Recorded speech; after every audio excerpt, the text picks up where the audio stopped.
Hello friends, welcome to my YouTube channel the Kadhai story. আজকে আমি আপনাদেরকে restaurant style mixed fried rice বানানো শেখাবো। প্রথমে আমি 3 টেবিলস্পুন রিফাইন্ড অয়েল অ্যাড করে তাতে 2টো ডিম দিয়ে পরিমাণ মতো নুন আর গোলমরিচ গুঁড়ো অ্যাড করে ভুর্জি বানিয়ে নিচ্ছি।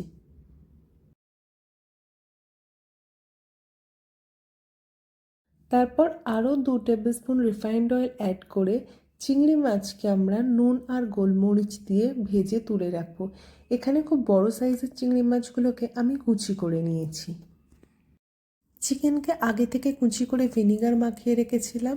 চিকেনগুলোকেও এই একই পদ্ধতিতে নুন আর গোলমরিচ মাখিয়ে ভালো করে ভেজে তুলে রাখবো।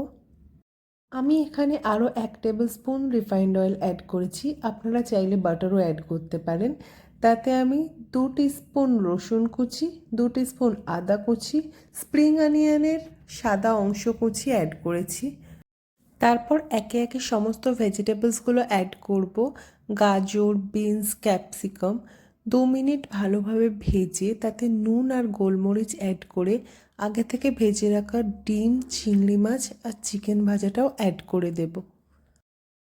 3 টিস্পুন সয়া সস অ্যাড করে হালকা নাড়াচাড়া করে আগে থেকে বানিয়ে রাখা ভাত অ্যাড করে দেবো। এখানে আমি বাসমতি চাল ইউজ করেছি, আপনারা চাইলে যে কোনো লং গ্রেন রাইস ইউজ করতে পারেন।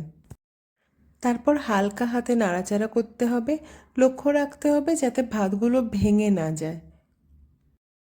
উপর থেকে স্প্রিং অনিয়ন কুচি ছড়িয়ে দেব। ব্যাস রেডি আমাদের মিক্সড ফ্রাইড রাইস। আপনারা যে কোনো চাইনিজ সাইড ডিশের সাথে এবার সার্ভ করুন। আমি এখানে চিলি চিকেনের সাথে সার্ভ করেছি। ভিডিওটি যদি ভালো লাগে একটি লাইক করুন, আমার চ্যানেলটিকে সাবস্ক্রাইব করুন। সবাই ভালো থাকবেন।